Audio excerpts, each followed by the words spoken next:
Hello students, आप लोग सब ठीक हैं? चलो बेटा, अब आते हैं पढ़ाई लिखाई पर। फिजिक्स पढ़ते हैं। भूल तो नहीं गए मुझे कि मैं फिजिक्स पढ़ाता हूँ? तो अब बेटा हम लोग फिजिक्स पढ़ रहे हैं और इसमें हम लोग का क्या चल रहा था? वेक्टर।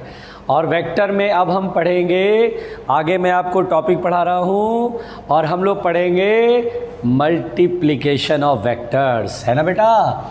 हम लोग पढ़ेंगे मल्टीप्लिकेशन ऑफ वेक्टर्स। बहुत आराम से बेटा, मल्टीप्लिकेशन ऑफ वेक्टर्स बहुत ध्यान से सुनिएगा बेटा। मल्टीप्लिकेशन ऑफ वेक्टर्स में देखिए बेटा, वेक्टर का product, that is multiplication of vectors हम लोग पढ़ने जा रहे हैं।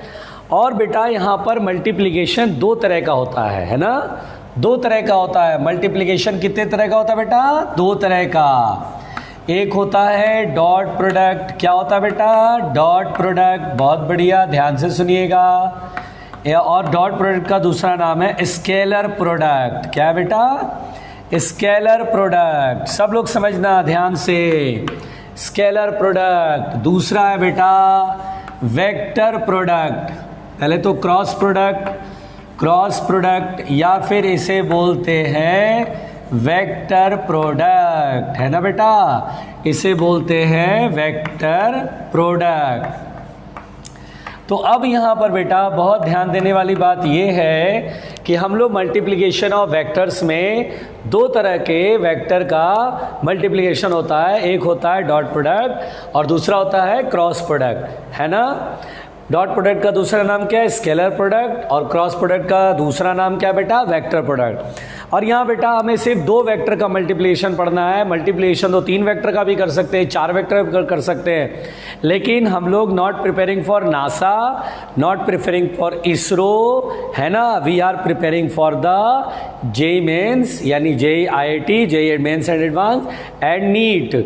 सो बेसिकली बेटा जो हमारे सिलेबस में बेटा कि हमें मल्टीप्लिकेशन ऑफ टू वेक्टर्स पढ़ना है, यानी दो ही वेक्टर का मल्टीप्लिकेशन पढ़ना है, तीन वेक्टर का मल्टीप्लिकेशन नहीं पढ़ना है। आइए सबसे पहले हम डॉट प्रोडक्ट देखें बेटा कि डॉट प्रोडक्ट या स्केलर प्रोडक्ट क्या है, हम ये पहले देखेंगे और वो भी बहुत आराम से। तो देखिए बेटा डॉट प्रोडक्ट, बहुत आराम से सुनना। डॉट प्रोडक्ट, तो यहाँ पर बेटा सबसे पहले हम लोग पढ़ने जा रहे हैं डॉट प्रोडक्ट या डॉट प्रोडक्ट या फिर क्या बोलेंगे बेटा इसको? Scalar product. Scalar product. अब बहुत अच्छे से समझना, घबराना नहीं, मैं हूं ना। डॉट प्रोडक्ट या फिर स्केलर प्रोडक्ट। तो क्या होता है बेटा डॉट प्रोडक्ट या स्केलर प्रोडक्ट? तो देखिए बेटा, जब दो वेक्टर को मल्टीप्लाई करने के बाद स्केलर क्वांटिटी मिलता है तो मेथड ऑफ मल्टीप्लिकेशन को डॉट प्रोडक्ट कहते हैं। When two vectors be multiplied, when two vectors be multiplied, when two vectors be multiplied and we get a scalar quantity and we get a scalar quantity and we get a scalar quantity, then the method of multiplication, then the method of multiplication, then the method of multiplication is said to be, then the method of multiplication is called dot product या scalar product। dot product या फिर scalar product भी कहते हैं। dot product या फिर scalar product भी कहते हैं। तो यहाँ पर बेटा बहुत ध्यान देने वाली बात यह है कि दो वेक्टर का जब हम मल्टीप्लिकेशन करें और हमें एक स्केलर क्वांटिटी मिलता है तो method of multiplication is called dot product या फिर स्केलर प्रोडक्ट। यानी ए वेक्टर डॉट बी वेक्टर, देखिए दो वेक्टर का मल्टीप्लिकेशन करते हैं, ए वेक्टर बी वेक्टर और बीच में डॉट, यानी हम लोग डॉट प्रोडक्ट कर रहे हैं बेटा। ध्यान से समझना, हम दो वेक्टर का डॉट प्रोडक्ट कर रहे हैं, तो ये ए वेक्टर है, बी वेक्टर है, डॉट प्रोडक्ट करने के बाद क्या मिलेगा, स्केलर या वेक्टर। तो हमें याद रखना चाहिए डॉट प्रोडक्ट करने के बाद हमें स्केलर मिलता है, और यहाँ मिलेगा क्या बेटा, स्केलर क्वांटिटी, तो ये मिलेगा A B cos theta. A dot B is equal to क्या बेटा, ए बी कॉस थीटा। देखिए स्केलर क्वांटिटी है, इसमें कोई डायरेक्शन नहीं है। ए क्या बेटा, magnitude of A vector, A vector का मैग्नीट्यूड, बी क्या बेटा, बी वेक्टर का मैग्नीट्यूड, और थीटा क्या बेटा, angle between A vector and B vector. तो बहुत साफ साफ है बेटा। यहाँ पर अगर हम लिखें A and B are the magnitudes of magnitudes of A vector and B vector, A vector and B vector, और थीटा क्या है, angle between A vector, angle between A vector and B vector. तो यहाँ पर बेटा ये जो है बेटा बेसिकली ए और बी, ए वेक्टर और बी वेक्टर के मैग्नीट्यूड्स है, और theta is the angle between A vector and B vector. तो इस तरह से बेटा सबसे पहली बात तो जब भी दो वेक्टर का डॉट प्रोडक्ट करते हैं तो याद होना चाहिए A vector dot B vector, A B cos theta, A is the magnitude of A vector, B is the magnitude of B vector, and theta is the angle between A vector and B vector. बहुत साफ साफ है, बहुत clear words में है। ठीक, चलिए ध्यान से सुनिएगा बेटा, बहुत अच्छे से समझिएगा। यहाँ पर आपको ध्यान से समझना ही पड़ेगा। जोर से बोलो, आपको ध्यान से बोलो भाई, बोलो। जिस कमरे में पढ़ रहे हो वहीं बोलो, सर हमें ध्यान से समझना ही होगा। चलिए अब स्टार मार के सबसे पहली बात, if theta equal to 0 degree, यानी अगर बेटा मैं आपसे कहूँ कि दो वेक्टरों के बीच, ए वेक्टर और बी वेक्टर, दो वेक्टर के बीच का एंगल 0 डिग्री है, angle between the two vector is 0 degree, तो उस केस में डॉट प्रोडक्ट क्या होगा बेटा, A vector dot B vector होगा बेटा, ए बी कॉस थीटा की value 0 degree, and cos 0 degree कितना होएगा बेटा, कॉस 0 डिग्री 1 होता है, तो A vector dot B vector A into B into 1, A भी रह जाएगा। तो देखिए जब दो वेक्टर पैरेलल होते हैं 0 डिग्री का एंगल, तो A dot B equal to A B होता है। बहुत ही सिंपल, बहुत ही सिंपल। आइए बेटा नेक्स्ट देखें, डरना नहीं, इट्स मी ओनली। जोर से बोलो, इट्स मी ओनली। आइए बेटा, अगर मान लीजिए if theta equal to 90 degree, यानी दो वेक्टर परपेंडिकुलर है। 90 डिग्री मतलब दो वेक्टर क्या बेटा, perpendicular. When two vectors are perpendicular to each other, then A dot B कितना होएगा बेटा, A vector dot B vector होएगा A B cos 90 degree, and cos 90 कितना होएगा 0, तो डॉट प्रोडक्ट कितना होगा बेटा 0, A dot B equal to 0। तो दो वेक्टर परपेंडिकुलर होते हैं तो डॉट प्रोडक्ट क्या होता है 0। फिर सुनिएगा बेटा, यहाँ पर if theta equal to 180 degree, then देखो बेटा अगर थीटा 180 डिग्री है, अगर थीटा 180 डिग्री है तो ए डॉट बी की value, A dot B A B cos 180 degree, cos 180 degree कितना होगा बेटा -1, तो A dot B is equal to होगा -AB। कितना सिंपल है। देखिए बेटा, देखिए ये बहुत इंपॉर्टेंट है, जिसमें ये वाला कुछ ज़्यादा ही इंपॉर्टेंट है। दो वेक्टर परपेंडिकुलर होता है तो डॉट प्रोडक्ट 0 होता है, ये हमें याद रखना चाहिए। कभी कभी क्या आएगा, बोलेगा यार दो वेक्टर का डॉट प्रोडक्ट 0 आ गया, तो समझ जाना दो वेक्टर का डॉट प्रोडक्ट 0, इसका मतलब दोनों वेक्टर एक दूसरे के परपेंडिकुलर होते हैं। This line, this point is very important. दो वेक्टर का डॉट प्रोडक्ट जैसे ही 0 आए तो बोलना बेटा दोनों वेक्टर परपेंडिकुलर, या दोनों वेक्टर परपेंडिकुलर तो डॉट प्रोडक्ट 0 होगा। 90 डिग्री रहेगा तो dot product zero, dot product zero रहेगा तो समझ जाएंगे कि 90 डिग्री एंगल। तो इस तरह से बेटा ये जो सेकेंड वाला लाइन है ये बहुत इंपॉर्टेंट है बेटा, इसे आप हल्के में लेने की गुस्ताखी मत कर देना, ठीक है। आइए बेटा ध्यान से सुनते हैं, आइए बेटा ध्यान से सुनते हैं, देखिए बहुत आराम से, बहुत आराम से सुनते हैं ध्यानपूर्वक, है ना, बहुत आराम से सुनते हैं ध्यानपूर्वक। देखिए बेटा अब यहाँ पर बेटा मान लीजिए if I cap J cap and K cap are unit vectors along, ध्यान से सुनना, are unit vectors along X Y and Z axis, है ना बेटा, X Y and Z axis. यानी बेटा बहुत इजीली समझना, मैंने आपसे कहा ये एक्स एक्सिस है, ये आई कैप इधर, ये वाई एक्सिस है, ये जे कैप इधर और ये जेड एक्सिस है। जेड एक्सिस किधर होता है बेटा, जल्दी बताना, इधर, है ना। तो बेटा यहाँ पर बहुत आराम से समझना, ये ऐसे है।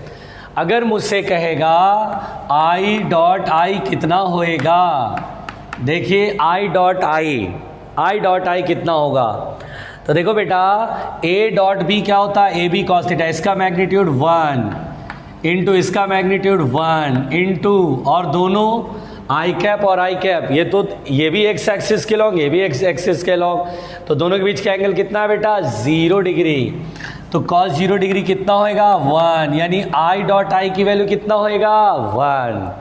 हर किसी को याद रख लेना चाहिए, आई डॉट आई 1, बहुत बढ़िया। जे डॉट जे, जल्दी बताओ बेटा, जे डॉट जे तो 1, दो वेक्टर पैरेलल है तो cos 0 डिग्री 1, और चूंकि दोनों ही यूनिट वेक्टर है मैग्नीट्यूड 1 है। फिर देखिए k डॉट के 1, बहुत बढ़िया, k डॉट के 1 है। फिर बेटा बहुत ध्यान से समझना, अगर मैं बोलूँ आई डॉट जे, बताओ आई डॉट जे कितना होगा, गेस करो, आई डॉट जे कितना होगा, गेस करो। देखिए आई कैप किधर बेटा, एक्स एक्सिस के लॉन्ग, और जे कैप किधर बेटा, वाई एक्सिस के लॉन्ग। क्या ये दोनों परपेंडिकुलर हैं? हैं। तो आपको क्या पता है, दो वेक्टर अगर परपेंडिकुलर होंगे तो डॉट प्रोडक्ट कितना होगा 0। सो I dot J 0, J dot के 0, क्योंकि फिर ये दोनों परपेंडिकुलर हो गए। के डॉट आई 0, यस। अगर आपको उल्टा पुल्टा करके बोले कि जे डॉट आई कितना होगा, तो भी 0। भाई या तो आई को आगे लिखो या पीछे लिखो, जे को इधर कर लो, दोनों तो है परपेंडिकुलर ही ना, 0 होगा। अब के डॉट जे बोलेगा तो एक ही बात है सर, के डॉट जे 0, क्योंकि दोनों ही परपेंडिकुलर हैं। अब आई आगे लिख देगा, के आगे, एक ही बात है, आई डॉट के भी तो 0 होगा क्योंकि परपेंडिकुलर तो ये भी है। तो पहली बात तो ये अक्सर यूज में आता है, आई डॉट आई क्या होता है 1, जे डॉट जे क्या होता है 1, के डॉट के होता है 1, आई डॉट जे 0, क्यों, परपेंडिकुलर है। जे डॉट के 0, क्यों, जे कैप मतलब वाई एक्सिस, देखो ये वाई एक्सिस, के कैप मतलब जेड एक्सिस, दोनों परपेंडिकुलर है तो 0, ये भी परपेंडिकुलर 0। उल्टा पुल्टा कर दो, जे डॉट आई है ना, यहाँ पर के आगे कर लो, के डॉट जे, के डॉट आई डॉट के, एक ही बात है।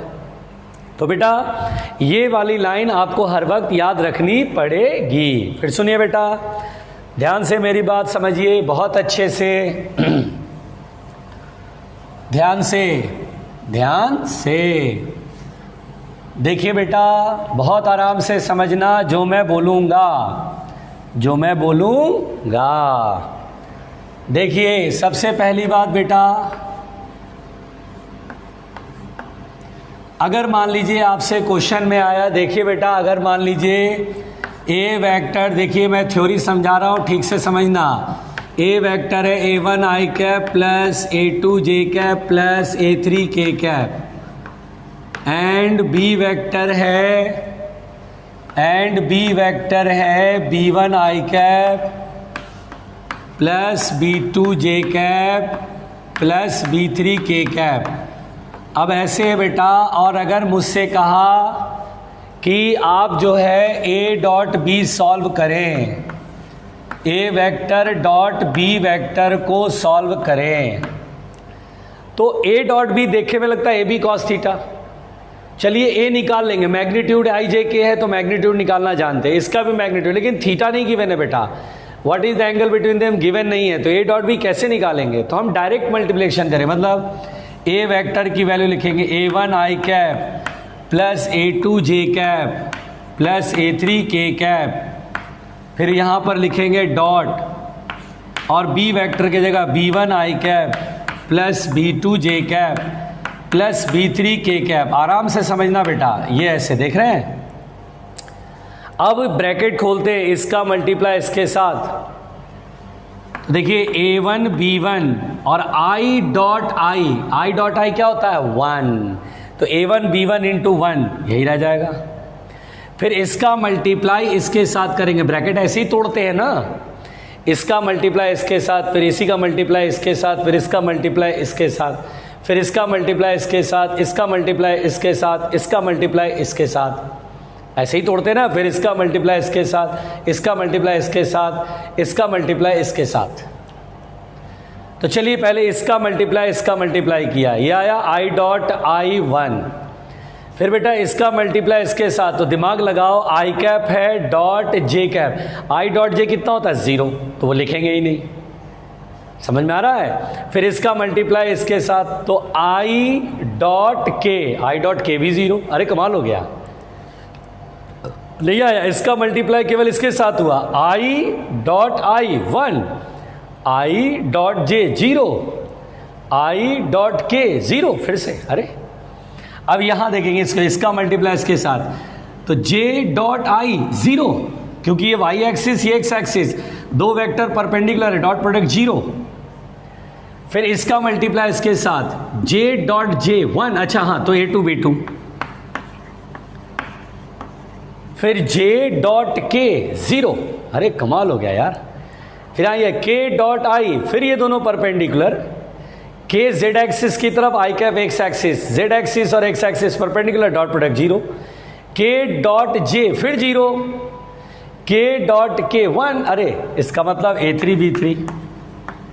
कितना सिंपल है बताइए, ऐसे नहीं कर सकते। आई का कोफिशिएंट यहाँ, आई का a1 b1 a2 b2 plus a3 b3, बात खत्म।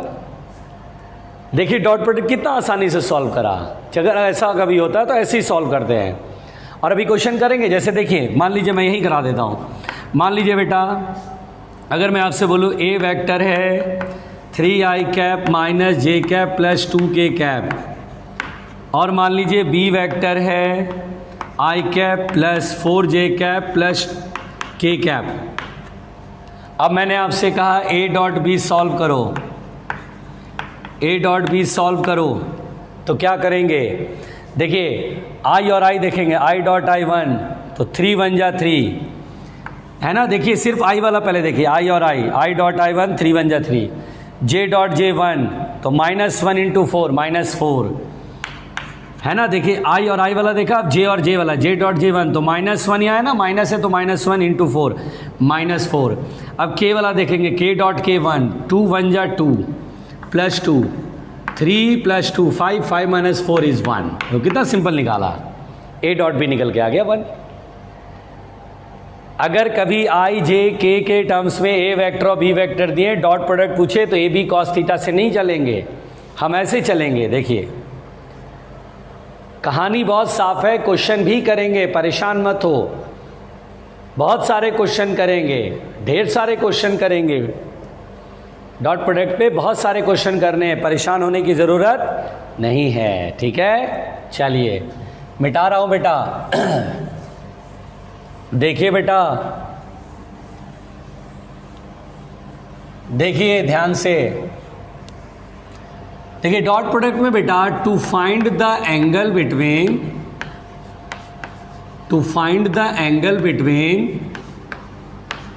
टू वेक्टर्स, दो वेक्टर के बीच का एंगल फाइंड करने के लिए वी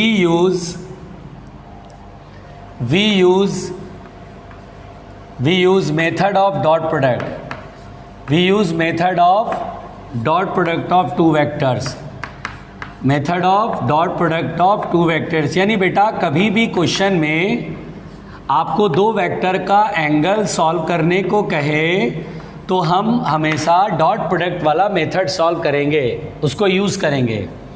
जैसे देखिए ए वेक्टर और बी वेक्टर के बीच का एंगल है थीटा, है ना। अब मुझसे कहा थीटा फाइंड करो, तो अपन बोलेंगे देखिए A vector dot B vector is equal to A B cos theta होता है।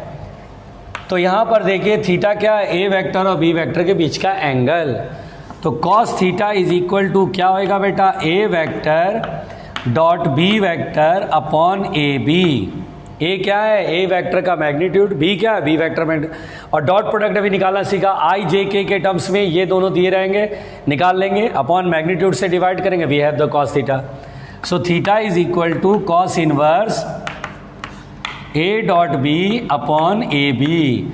इस तरह से बेटा हम लोग दो वेक्टर के बीच का एंगल सॉल्व करते हैं। एक एग्जांपल इस पर भी करते हैं, फिर ढेर सारे क्वेश्चन करेंगे, डोंट वरी, ढेर सारे क्वेश्चन करेंगे, डोंट वरी, है ना बेटा। तो देखिए बेटा यहाँ पर बहुत आराम से सुनना, बहुत आराम से सुनना बेटा, वेरी इजली। देखिए जैसे मान लीजिए बेटा हम एक एग्जांपल इसमें कर लें। मान लीजिए हमसे बोला फाइंड द एंगल बिटवीन, मान लीजिए बेटा ये क्वेश्चन है, find the angle between I cap plus J cap and J cap plus के कैप। ये क्वेश्चन हमसे आया कि find the angle between I cap plus J cap. ये एक वेक्टर है बेटा और ये दूसरा वेक्टर है। तो देखिए कैसे सॉल्व करेंगे। देखिए बेटा हम यहाँ पर ए वेक्टर देख रहे हैं, आई कैप प्लस जे कैप है ना। पहले वेक्टर को मैंने ए वेक्टर देख मान लिया और दूसरे वेक्टर को बी वेक्टर जे कैप प्लस के कैप देख लिया। इनके मैग्नीट्यूड तो पहले लिख लो अंडर रूट, आई का कोफिशिएंट 1 का स्क्वायर 1, जे में मल्टीप्लाई में 1 है, 1 का स्क्वायर 1, ये आएगा √2, ठीक है। फिर बी, ये बी आएगा बेटा, आई तो है नहीं, जे का कोफिशिएंट 1 का स्क्वायर 1, के कोफिशिएंट में 1 का स्क्वायर 1, तो बी का भी मैग्नीट्यूड आएगा √2। अब बेटा ए डॉट बी हम सॉल्व करें। ए डॉट बी यहाँ आई है, यहाँ आई नहीं है तो ख़त्म हो गया। फिर जे, यहाँ भी जे डॉट जे कितना होता 1, यहाँ 1 है, यहाँ 1 है, 1 रहेगा, और के का टर्म यहाँ है नहीं, ख़त्म। भाई आई डॉट आई 1 होता है, जे डॉट जे 1 होता है, के डॉट के 1 होता है। तो आई यहाँ है, आई यहाँ नहीं, ख़त्म हो गया। जे यहाँ है, जे यहाँ, जे डॉट जे 1, और मल्टीप्लाई में भी 1 है तो 1 1 1 हो गया। के है नहीं, ख़त्म। तो ए डॉट भी निकल गया। तो नाउ अब हम जानते हैं कि कॉस थीटा बराबर होगा A dot B upon A B. देखिए होगा ना बेटा, A dot B A B cos theta, तो कॉस थीटा बराबर A dot B upon A B. A dot B 1 आया, ए की वैल्यू कितना है, मैग्नीट्यूड कितना है √2, बी का भी मैग्नीट्यूड √2 इंटू √2 2, 1/2। बताइए बेटा कॉस थीटा 1/2, तो थीटा कितना होगा, तो कॉस 60 डिग्री 1/2 होता है। सो हम क्या बोलेंगे, theta equal to 60 degree. This is our answer. तो ये बेटा देखिए ये कैसे कहानी चल रहा है, आपको ये समझना पड़ेगा, आपको ये समझना पड़ेगा, है ना। देखिए दो वेक्टर के बीच का एंगल कैसे आराम से स्मूथली हमने डॉट प्रोडक्ट से सॉल्व करा। इसी मैनर में आपको सॉल्व करना होगा। हम न्यूमेरिकल करेंगे, हम बहुत सारे एग्जाम्पल करेंगे, डोंट वरी रहना। बस हमें अभी कॉन्सेप्ट क्लियर करना है, हम कॉन्सेप्ट क्लियर कर रहे हैं। सब कुछ नोट्स में लिखने के बाद रफ में रिवाइज करना पड़ेगा। आइए ध्यान से सुनते हैं। नेक्स्ट, बिल्कुल आराम से सुनते रहना बेटा, बिल्कुल आराम से सुनते रहना बेटा। देखिए नेक्स्ट पॉइंट है बेटा, अगर मान लीजिए आपसे कहे, अगर आपसे बोले the projection of A vector, the projection, कभी आपको क्वेश्चन में लैंग्वेज मिल जाएगा बेटा, the projection of A vector along B vector. अगर ऐसे कभी आपको लैंग्वेज मिल जाए तो क्या मतलब होता है? देखिए ए वेक्टर का प्रोजेक्शन, पहली बात तो बेटा प्रोजेक्शन का मतलब कंपोनेंट समझेंगे। प्रोजेक्शन अगर कहीं पर क्वेश्चन में मिल गया तो हम इसे समझेंगे कंपोनेंट, यानी बिल्कुल बिना कंफ्यूज हुए हम समझेंगे प्रोजेक्शन ऑफ ए वेक्टर मतलब component of A vector along B vector. जैसे सपोज दैट बेटा ये वेक्टर है ए वेक्टर और ये वेक्टर है बी वेक्टर, अगर ऐसा आता है और दोनों के बीच का एंगल थीटा है, मेरे से बोलेगा ए वेक्टर का कंपोनेंट बी वेक्टर की तरफ, तो देखिए ये कितना होगा बेटा ए कॉस थीटा होगा। देखिए किसी वेक्टर के दो ऑर्थोगोनल कंपोनेंट, एक इधर तो दूसरा कंपोनेंट ऐसे परपेंडिकुलर, ये आपस में 90 डिग्री है, ये दोनों मिलने से ये बना है। जिधर एंगल होगा उधर कॉस लगाते हैं, समझ रहे हैं आप? ए वेक्टर ऐसे था, इसका एक कंपोनेंट बी की तरफ तोड़ा तो एक कंपोनेंट बी के परपेंडिकुलर इधर ए साइन थीटा। हमसे क्या बोल रहा है? कंपोनेंट, प्रोजेक्शन मतलब component of A vector along B vector. A vector का कंपोनेंट, एक कंपोनेंट इधर तो दूसरा इसके परपेंडिकुलर, इस कंपोनेंट के परपेंडिकुलर, दो ऑर्थोगोनल कंपोनेंट है, ये एंगल है तो इधर आया कॉस, इधर आएगा साइन। हमें ए कॉस थीटा फाइंड करना है। देखिए ए वेक्टर का प्रोजेक्शन यानी कंपोनेंट बी की तरफ कौन है? ए कॉस थीटा। तो हम इसको कैसे बनाएंगे? तो हम बोलेंगे देखिए डॉट प्रोडक्ट से चलिए, A vector dot B vector equal to क्या होता बेटा? A B cos theta. B यहाँ से डिवाइड में पहुँचा दीजिए तो A cos theta is equal to A vector dot B vector upon B. और देखिए बेटा ए वेक्टर डॉट, और देखिए किसी वेक्टर में उसी के मैग्नीट्यूड से डिवाइड करते हैं तो यूनिट वेक्टर, तो A vector dot B cap. B cap क्या बेटा? बी वेक्टर की यूनिट वेक्टर, वेक्टर को उसी के मैग्नीट्यूड से डिवाइड करते हैं तो यूनिट वेक्टर बोलते हैं। तो इस तरह का ऑप्शन आएगा ए वेक्टर डॉट बी कैप। तो क्या प्रॉब्लम है? बहुत सिंपल है। आ रही बात समझ में? बहुत सिंपल है, कहानी देखो बन गया। आइए बेटा बिल्कुल ध्यान से सुनना, हम क्वेश्चन करेंगे। हम पहले ना क्वेश्चन करेंगे तो हमें बहुत अच्छा समझ में आएगा। पहले हम कॉन्सेप्ट डिस्कस कर रहे हैं। कॉन्सेप्ट डिस्कस करने से होगा कि आप इसको आज रिवाइज करेंगे, लिखेंगे, फिर जब मैं क्वेश्चन कराऊंगा तो फिर दनादन भागेगा बिल्कुल मामला, बिल्कुल दनादन, फिर दिक्कत नहीं आएगी। ठीक है, बिल्कुल आराम से सुनिए बेटा, बिल्कुल आराम से सुनिए बेटा। देखिए बेटा ध्यान से सुनिए। अब यहाँ पर बेटा बहुत आराम से सुनिए। मैंने आपको ये पढ़ाया, आपको समझ में आया यहाँ तक अगर आएगा तो आगे जो बता रहा हूँ वो सब आपको याद रखना है। देखिए पहले तो कुछ फॉर्मूले याद रखना है जो कि जिसमें कि डॉट प्रोडक्ट आता है। अगर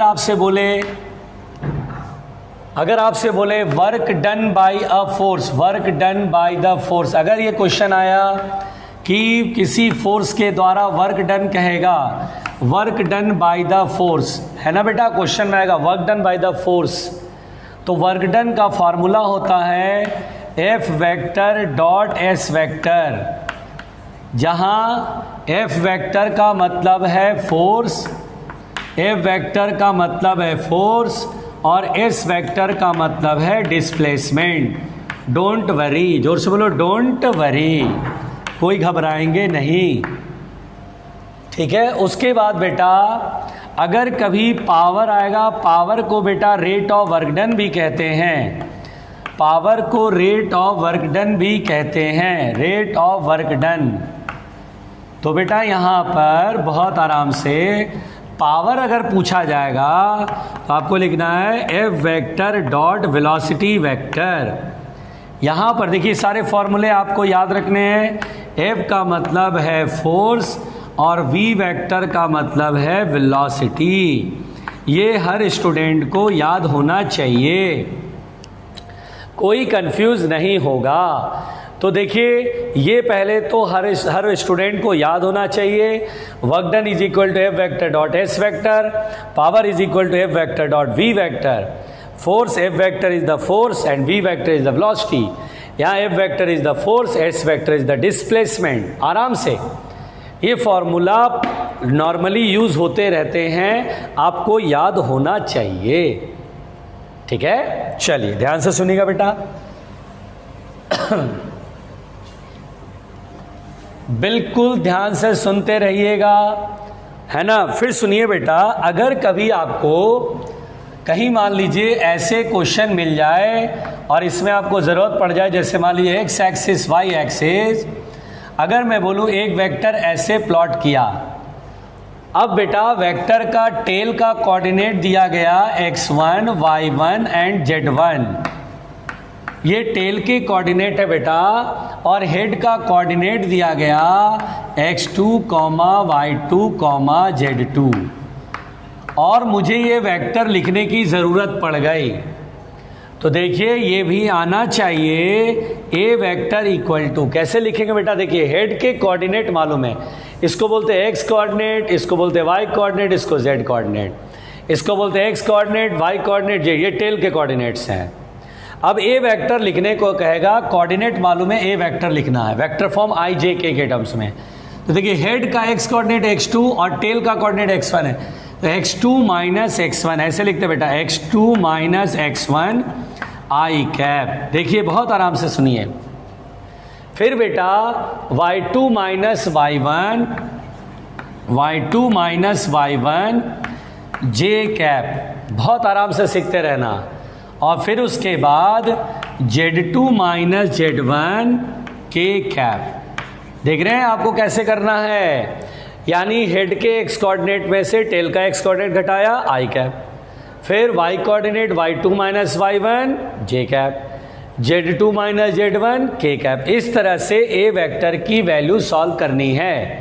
जैसे मान लीजिए बेटा, एज फॉर एग्जांपल मैंने ये क्वेश्चन दे दिया आपको, या ज़रूरत पड़ गया, ये वाई एक्सिस, ये एक्स एक्सिस, मैंने ऐसे कह दिया ये 2,4 और ये 4,2, मैंने बोला बेटा ए वेक्टर लिखो, तो ए वेक्टर क्या लिखेंगे, हेड है, हेड का पहले एक्स कोऑर्डिनेट में से इसको घटाएंगे 4 माइनस 2, फिर लिखेंगे आई कैप क्योंकि एक्स कोऑर्डिनेट घटाया, फिर प्लस अब वाई का कोऑर्डिनेट, वाई कोऑर्डिनेट, हेड का वाई कोऑर्डिनेट क्या है 2 माइनस 4, इसको आगे और इसको पीछे 2 माइनस 4 जे कैप, है ना, यह आएगा 2 आई कैप, और 2 में से 4 गया, क्या लिखेंगे -2, तो -2 जे कैप। देखिए कितने प्यार से हमने लिख लिया। अगर मान लीजिए आपसे बोलेगा सपोज दैट ये ऐसे है, ये ऐसे है, मैंने बोला वेक्टर बेटा ऐसे खींचा, इसका कोऑर्डिनेट है 3,4, लिख के दिखाओ ये वेक्टर, तो हम बोलेंगे सर इस वेक्टर का टेल ओरिजिन पर है सर, यानी कोऑर्डिनेट 0,0। ए वेक्टर लिखने को आएगा तो अपन लोग बोलेंगे sir 3 minus 0 3 I cap X coordinate plus 4 minus 0 4 J cap, simply. तो मेरे ख्याल से अगर इस तरह का आएगा तो आप कर सकते हैं। अगर ये आपने ठीक से समझ के लिखा, देख के लिखा, कोई गड़बड़ नहीं करा, तो वाकई ये बन जाएगा बेटा। आ रही बात समझ में? देखिए बिल्कुल ध्यान से देखिएगा बेटा, बहुत आराम से। अब देखिए बेटा, मैं आपको एक पॉइंट सिखाता हूं जो कि बहुत इंपॉर्टेंट है। पहले इस लाइन को समझिए, लाइन में क्या लिखने जा रहा हूं, ध्यान से, है ना। नेक्स्ट पॉइंट देखिए, the component of a vector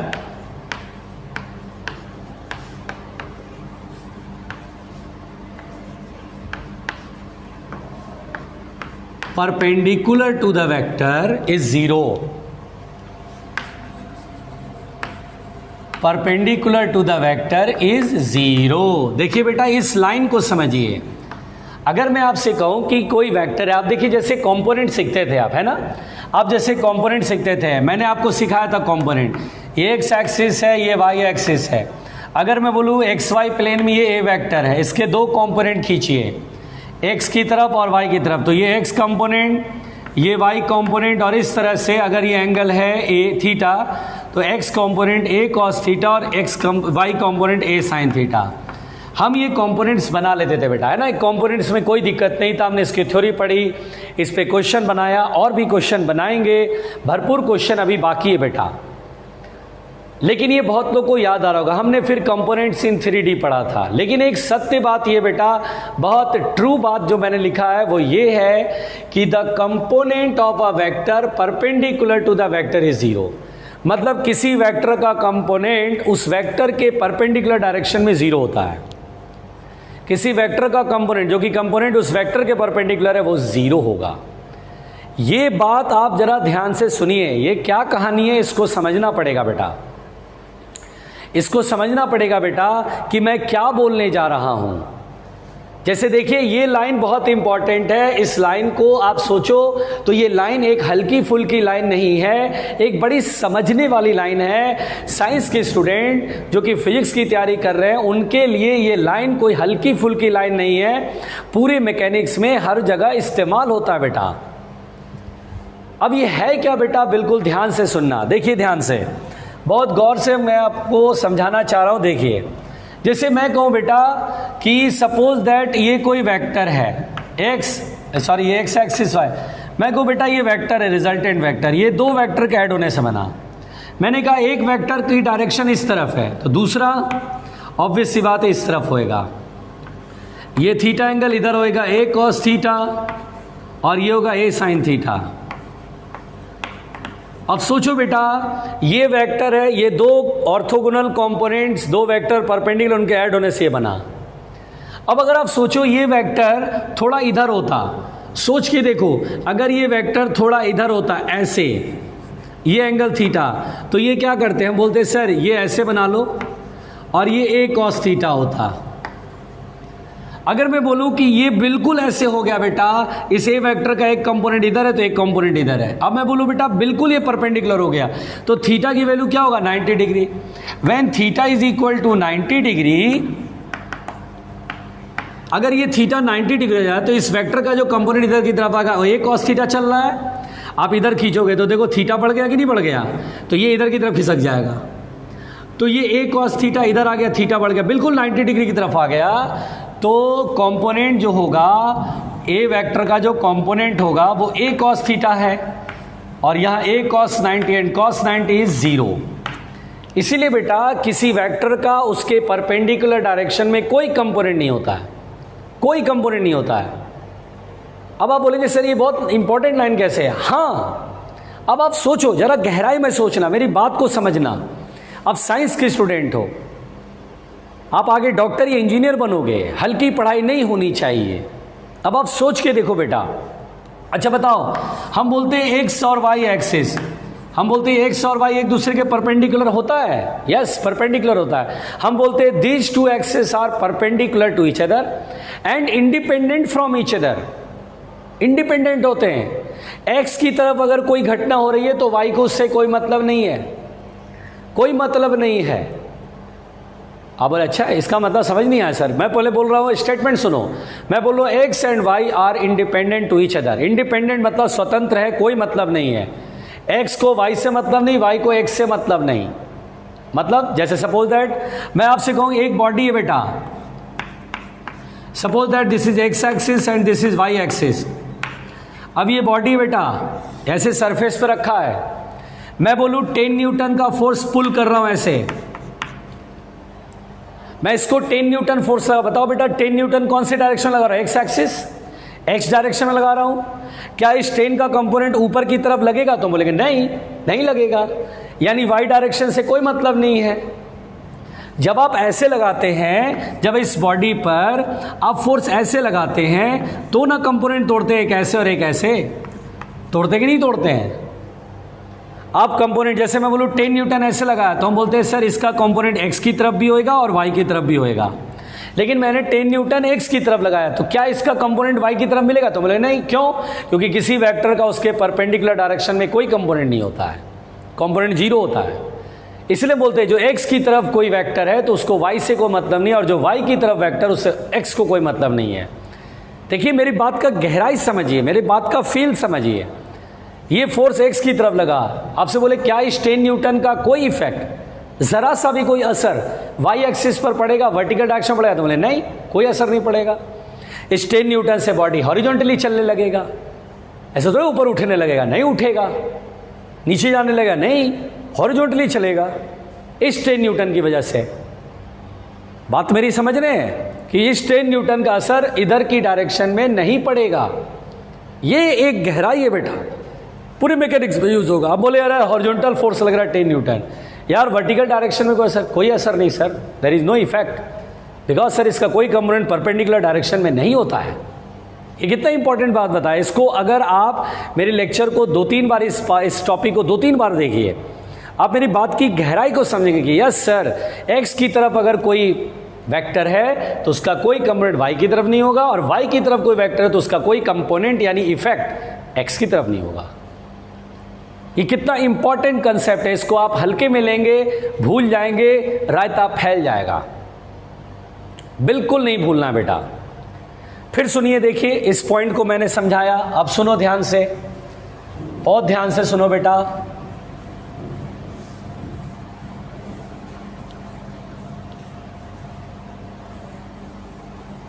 बहुत ध्यान से सुनो, समझो इस बात को जो मैं बोल रहा हूं बेटा, आराम से समझना। देखो आज मैं मतलब जो टॉपिक पढ़ा रहा हूं वो समझने वाला टॉपिक है, हल्के में लोगे गड़बड़ हो जाएगा, गड़बड़ हो जाएगा, बिल्कुल परेशान हो जाओगे अगर आपने ध्यान से मेरी बात नहीं सुना तो। अब सुनिए बेटा, मैं क्या बोलने जा रहा हूं। अब मैं जो लाइन बोलूंगा वो भी फैक्ट है, गजब का फैक्ट है भाई। अच्छा चलो एक बात मुझे समझाओ, मैंने ये क्वेश्चन कराया है, अगर आप वीडियो लेक्चर ये ठीक से देख रहे हैं और पुराने ठीक से आपने लेक्चर सही से देखे हैं, रिवीजन करा है, प्रॉपर चले हो तो आपको दिक्कत नहीं आएगी।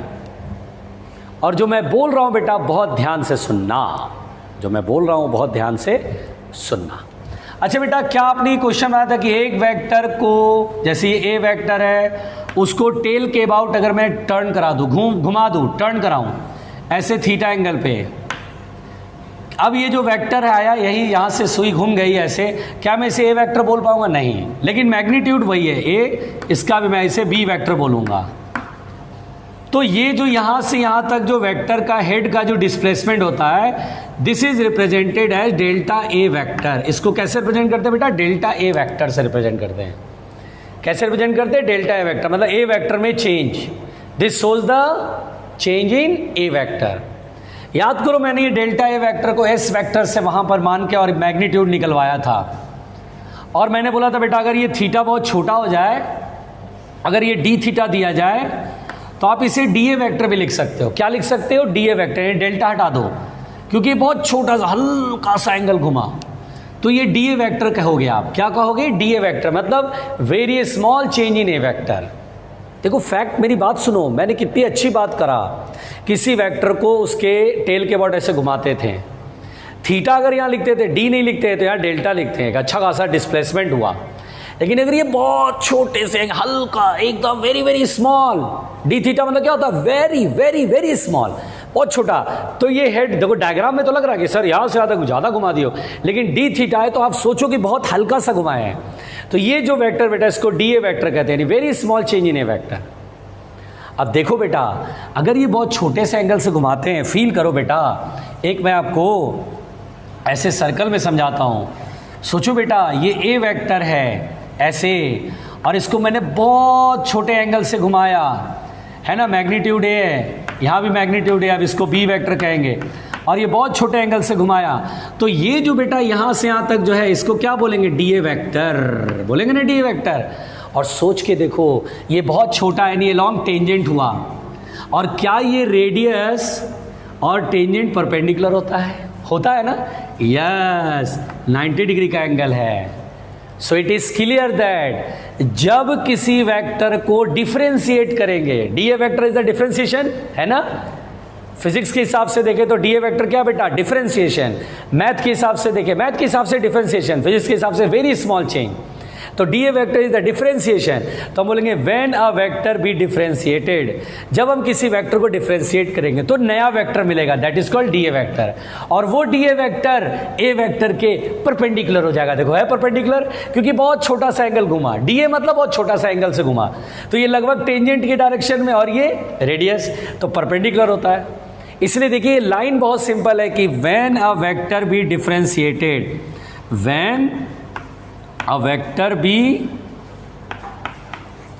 differentiated, अगर मैं इसे डिफरेंशिएट किया, then we get a new vector